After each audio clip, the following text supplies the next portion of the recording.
Bab 978. Perintah pembunuhan web gelap. Kirana menatap Nathan dengan tak percaya. Apa mengganti proyek lain begitu enteng? Ini adalah proyek triliunan. Nathan, apa dia sudah terbiasa menjadi preman? Apapun bisa dikatakan begitu enteng.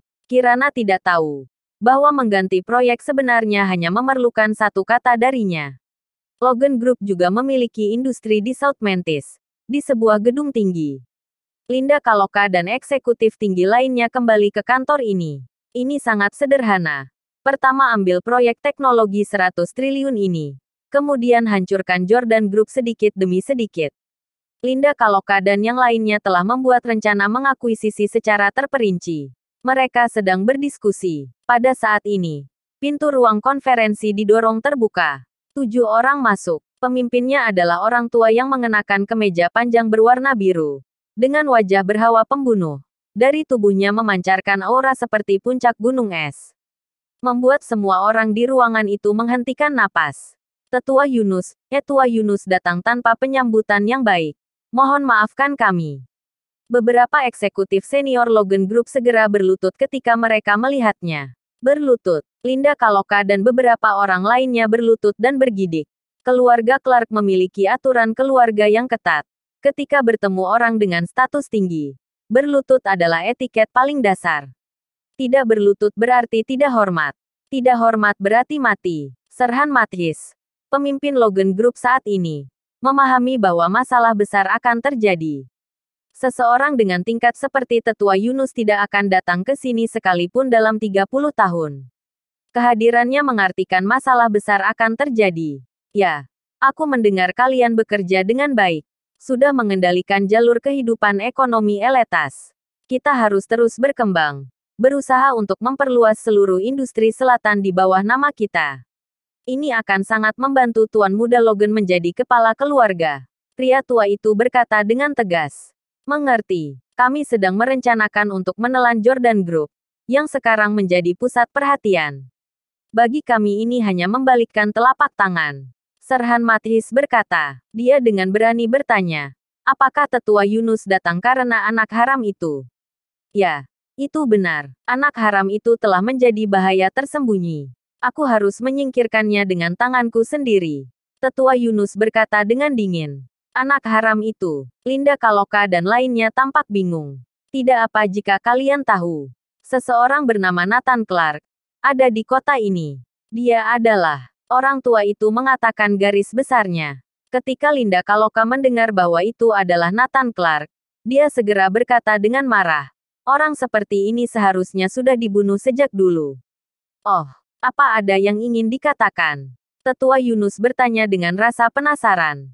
Demi tujuannya orang ini akan menggunakan segala cara. Serakah, munafik dan licik.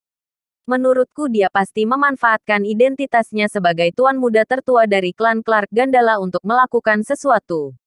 Aku sangat tahu karakter orang seperti ini. Dia pasti akan menggunakan status dirinya dan ibunya untuk mengancam keluarga Clark. Linda Kaloka berbicara serangkaian kata. Tetua Yunus berkata dengan marah. Benar saja. Anak haram tetaplah anak haram. Walau tubuhnya mengalir setengah darah bangsawan, dia tidak layak menyandangnya. Hidupnya penuh sifat hina dan tak tahu malu yang berakar. Apa layak menjadi keluarga Clark? Tetua Yunus sudah merasa bahwa Nathan adalah bahaya besar yang tersembunyi. Mati. Dia harus mati. Tetua Yunus berkata dengan marah. Tetua Yunus, bagaimana kamu ingin menghadapinya? Apa berhadapan langsung dengannya? Serhan Mathis bertanya. Jika Tetua Yunus berhadapan secara langsung, bukankah sedikit berlebihan? Tidak cocok jika aku maju secara langsung. Akan diketahui orang lain. Nanti akan berdampak buruk pada Tuan Muda Logan. Kata Tetua Yunus. Kamu, umumkan sayembara berhadiah di web gelap. Siapa yang bisa membunuh Nathan dan Claudia dalam 24 jam? Hadiahnya adalah 3 triliun. Bab 979. Memberitahu kabar buruk. Linda Kaloka menarik napas dalam-dalam. 3 triliun untuk mengambil nyawa Nathan anjing itu. Bukankah terlalu tidak sepadan? Nyawa anjing seperti apa yang bernilai begitu banyak uang?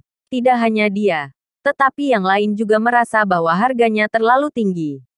Tapi ini perintah Tetua Yunus. Serhan Mathis harus melaksanakannya. Dia dengan cepat mengirim sayembara itu di web gelap. Dengan cepat akan ada banyak master hebat dan pembunuh yang mengambil tugas itu.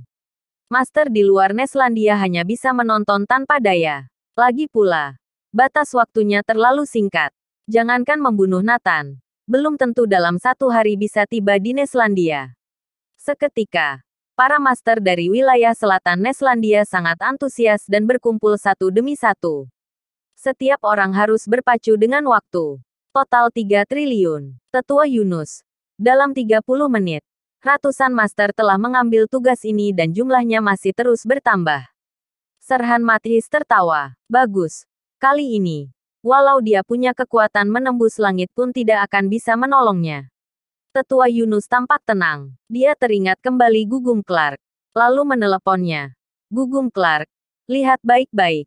Dalam 1 hari, aku akan membuatmu melihat bagaimana Nathan mati. Gugum Clark tertegun sejenak. Lalu dia berkata, Yunus Clark, aku sarankan kamu cepat pulang ke Gandala. Beritahukan masalah ini pada Logan Clark. Biar dia yang menanganinya. Kamu jangan ikut campur lagi. Haha, kenapa? Apa aku juga akan takut padanya? Masalah sepele ini bisa aku selesaikan. Untuk apa merepotkan Tuan Muda Logan? Tetua Yunus tampak percaya diri. Dia tidak bisa membayangkan kemampuan seperti apa yang Nathan miliki. Hingga bisa melarikan diri dalam situasi ekstrim seperti saat ini. Oke, aku sudah memberimu saran. Kalian sekelompok pecundang. Tidak pantas menyandang nama keluarga Clark. Gugum Clark tersenyum pahit. Satu lagi orang bodoh. Tetua Yunus tidak mau mendengarkan kata-kata Gugum Clark sama sekali. Hanya berpikir dia pengecut. Selain itu, badai macam apa yang bisa ditimbulkan oleh anak haram? Linda Kaloka lebih bahagia daripada orang lain ketika tahu bahwa Nathan akan mati. 6 tahun lalu dia diusir dari kota itu oleh Nathan. Dia menyimpan dendam dalam hatinya dan selalu ingin membalas dendam. Dia sudah berniat membunuh Nathan dan Kirana. Sekarang adalah kesempatannya. Setelah Nathan meninggal, dia akan menyiksa Kirana sampai mati. Malam hari, Jordan Group baru saja usai jam kerja. Ketika Nathan dan Kirana hendak pulang, mereka melihat Linda Kaloka sedang menunggu. Kenapa? Kita juga teman lama. Kalian akan mengabaikanku begitu saja. Linda Kaloka mencibir. Ada apa? Nathan berkata dengan dingin. Aku di sini untuk memberitahumu kabar buruk. Linda Kaloka tertawa. Hah? Nathan tampak bingung. Kabar buruk untuknya. Kirana, lebih baik kamu bersembunyi lebih dulu. Ada yang ingin aku bicarakan dengannya. Nathan menepuk-nepuk Kirana dan dia berjalan ke samping. Katakan. Kabar buruk apa? Nathan bertanya. Kamu akan mati. Linda Kaloka menunjukkan tatapan keji dan menakutkan. Menatap Nathan dengan ganas. Tenang saja. Kamu pasti tidak akan melihat matahari terbit. Aku sudah lama menunggu hari ini. Setelah kamu mati, lihat bagaimana aku menyiksa Kirana. Kamu tenang saja. Dia dengan cepat juga akan pergi menemanimu. Linda Kaloka seperti psikopat. Tertawa terbahak-bahak. Aku akan mati. Hahaha. Nathan tertawa. Linda Kaloka tampak bingung untuk beberapa saat. Dia tidak takut mati. Aku beritahu. Identitasmu tidak akan membiarkanmu hidup. Kamu pasti akan mati. Linda Kaloka menggertakkan giginya. Senyum Nathan semakin dalam. Kalau begitu kita bertaruh saja. Besok kamu bisa melihatku masih hidup. Bab 980. Anak haram tidak layak hidup di dunia. Oke. Jika besok aku melihatmu masih hidup, aku akan bersujud 10 kali. Tepat di gerbang perusahaanmu. Linda Kaloka langsung setuju. Dia tahu seluk-beluknya. Juga tahu Tetua Yunus secara pribadi mengawasi pertempuran itu. Nathan tidak mungkin bisa hidup. Jadi dia merasa tenang dan berani membuat taruhan ini. Bagus. Lalu Nathan ke samping Kirana. Dia bertanya dengan penasaran. Ada urusan apa Linda Kaloka mencarimu? Dia mengatakan besok ingin bersujud 10 kali padaku. Kata Nathan. Kirana menatapnya dengan heran. Hah? Apa Linda Kaloka gila? Bersujud padamu 10 kali. Kurasa hati nuraninya tergerak. Tidak perlu dipikirkan. Tunggu saja dan lihat dia bersujud besok. Kirana kebingungan. Sungguh aneh. Bagaimana bisa hati nuraninya tergerak? Di malam hari, setelah makan malam, Nathan meninggalkan villa. Dari kata-kata Linda Kaloka, Nathan tahu bahwa keluarga Clark akan bertindak sesuatu padanya. Kali ini, itu bukan lagi cabang klan. Pasti dari klan Clark Gandala. Maka dia perlu mempersiapkan terlebih dulu. Setelah sampai di kompleks zona perang, Vermilion, periksa orang luar yang masuk ke South Mantis hari ini. Saring keluar semua target. Nathan memerintahkan. Siap. Ini agak sulit. Aku harus menggunakan jaringan Brigade Besi Kunlun untuk memeriksanya. Vermilion mengerutkan kening. Nathan mengangguk. Oke, aku akan memberimu otoritas. Jaringan Brigade Besi Kunlun dalam area yang luas dapat menjangkau setiap sudut kota, memudahkan Vermilion untuk memeriksanya. Itu setara dengan transparansi keberadaan Master yang datang untuk membunuh Nathan. Mereka semua dalam pantauan jaringan khusus. Selain itu, perintahkan 18 penunggang dewa bersiap. Tunggu Vermilion menentukan semua target. Habisi semuanya. Kata Nathan. Siap. Mengerti. Green Dragon mengangguk. Setelah menginstruksikan semua ini, Nathan kembali menemani ibunya dan Kirana. Seolah tidak terjadi apa-apa. Di gedung Gamma, Tetua Yunus dan Serhan Mathis terus memperhatikan situasi terkini. Linda Kaloka lebih peduli tentang masalah ini. Jadi dia meminta izin untuk tinggal di sini. Tetua Yunus. Sampai saat ini, sudah ada 388 master yang datang. Jumlahnya masih terus meningkat. Diperkirakan sebelum jam 12 akan meningkat menjadi 500 orang. Serhan Mathis tertawa dan berkata, 500 master. Sekuat apapun Nathan tidak akan mampu menghadapinya. Kali ini, semua master papan atas datang. Dia tidak punya kemungkinan untuk bertahan hidup. Tetua Yunus berkata dengan dingin. Ketika sayembara ini dirilis di web gelap, secara khusus menetapkan batasan. Hanya master papan atas yang dapat mengambil tugas tersebut. Jadi Nathan akan menghadapi serangan dari 500 master papan atas. Linda Kaloka berseru kegirangan. Jika Nathan memiliki 10 nyawa pun dia akan tetap dihabisi. Masih bertaruh dengan dirinya bahwa dia akan tetap hidup. Haha, konyol, masih ingin aku bersujud padamu. Bagaimana mungkin? Dalam hidup ini jangan bermimpi memiliki kesempatan itu. Aku tidak akan pernah bersujud padamu. Akhirnya jam menunjukkan pukul 12.